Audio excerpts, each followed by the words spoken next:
Já aconteceu com você de medir a pressão no ambulatório da empresa ou na farmácia, ou até mesmo na visita do médico? Dizer, olha, sua pressão está normal. Puxa, que bom, minha pressão está normal, eu não tenho nada.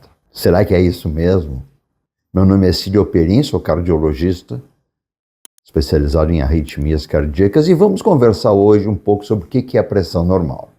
A nossa pressão é aceita como normal quando os números são 12/8 até o máximo. Isso é a maneira como a pressão se comporta. É a força com que o coração bombeia o sangue. Isso é medido na hora e pode ter variações muito grandes. Desde você chegar cansado, sem descansar na medida, desde você ter tomado café um pouco antes, feito qualquer tipo de atividade. Isso altera a maneira como o coração se comporta, altera a sua pressão arterial. Então, a própria medida da pressão arterial exige cuidados. O que se recomenda? Antes de você medir a pressão, você descanse pelo menos 2 a 3 minutos.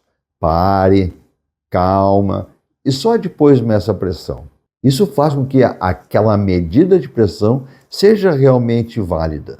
Você tendo um número fidedigno, você tendo um número que você acredita na pressão arterial, isso é muito importante. Só que a própria medida da pressão arterial, por aquele manguito que se chama, que aperta o braço e vai esvaziando devagarzinho, marca uma foto, marca a pressão arterial naquele momento. Mas será que isso é suficiente para que você obtenha a medida e possa dizer que você tem pressão normal?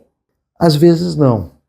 Às vezes é necessário medir a pressão por 24 horas. E o seu médico pode pedir um exame chamado MAPA, que é monitorização arterial da pressão arterial, que é um aparelhinho como esse. Você leva na cintura esse aparelho e ele é colocado a um manguito, ao aparelho que mede a pressão, e ele mede a pressão por 24 horas. Tem aparelhos semelhantes a ele, mas você coloca como se fosse na cintura, como se fosse um telefone, alguma coisa parecida. Quando você mede a pressão de 24 horas, esse aparelho chamado MAPA pode registrar o seu dia.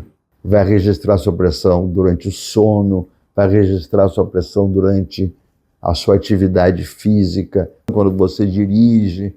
Então, sim, o médico vai ter um retrato mais fidedigno, mais real da sua pressão do dia a dia. Com isso, ele pode saber se você tem pressão arterial alta, se o remédio que você está utilizando está controlando a sua pressão. Enfim, se seus hábitos de vida estão modificando a maneira como sua pressão arterial se comporta. Então, se você tem uma história familiar de pressão alta, se algum conhecido seu, se você em alguma vez mediu e a sua pressão teve acima de 12/8, revise com o seu cardiologista. Muitas vezes não são necessárias medicações para esse controle. Pequenas alterações no seu hábito de vida podem fazer com que a sua pressão normalize, podem fazer que você tenha uma vida normal, pode fazer com que você evite complicações mais sérias e podem lhe trazer a saúde cardiovascular.